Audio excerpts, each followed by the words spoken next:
জি কোন সাধনে পাইব তোমায়, একটা জবান বন্ধ রাখেন না, জোরে জোরে বলেন আল্লাহু আকবার। এ বন্ধুরে,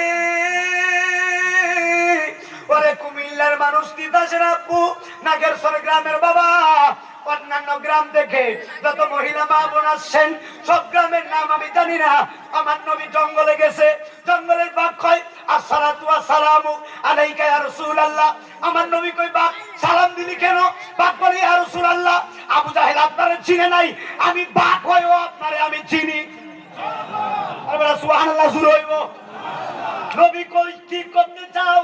বাপ কই ইয়া রাসূলুল্লাহ, আপনার কদম মুবারক দেন, আপনার কদমে আমি চুমা দিতাম চাই।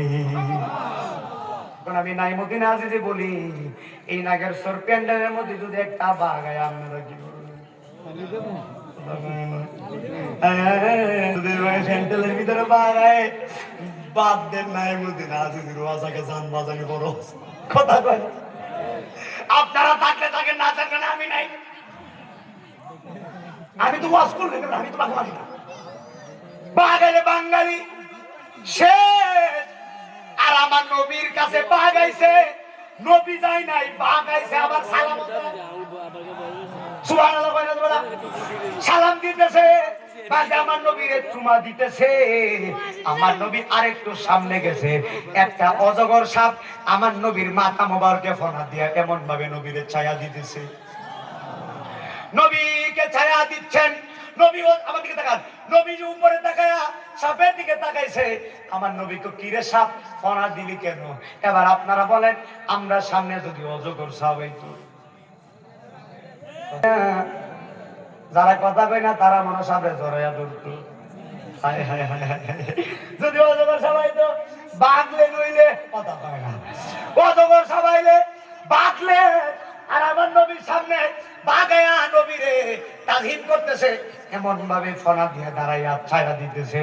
নবী ডাক ডাকে, বাঘরে ছায়া দিতেছিস কেন?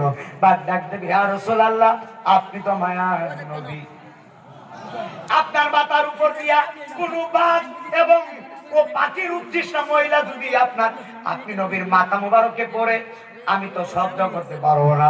যদি মহিলা আবর্জনা পরে আমি সাপের মাথায় পড়বে, কিন্তু আপনার মাথায় পড়তে দিতাম না।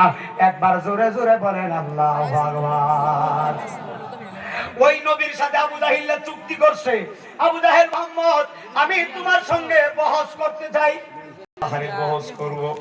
নবী বলে আমি রাজি। এবার আবু জাহিল চলে গেছে। যাইতে যাইতে আবু জাহিল চিন্তা করতেছে, আমি জীবনে বহুত বাহাস করছি, একটা বাহাসের ভিতরে মুহাম্মদকে হারাইতে পারি নাই। সব বাহাসের ভিতরে আমি আবু জাহেল হেরে গেছি। কিন্তু আবু জাহেল কৌশল কাছে কি জানেননি? আবু জাহেল মনে মনে কয়, যেহেতু আগামীকাল আবার জামালে আমি কুবাইস পারে বাহাস হবে, যেভাবে হোক আমি মুহাম্মদকে হারাবো। শুধু হারাবো না, মুহাম্মদকে জনমে বেইজ্জতি করব।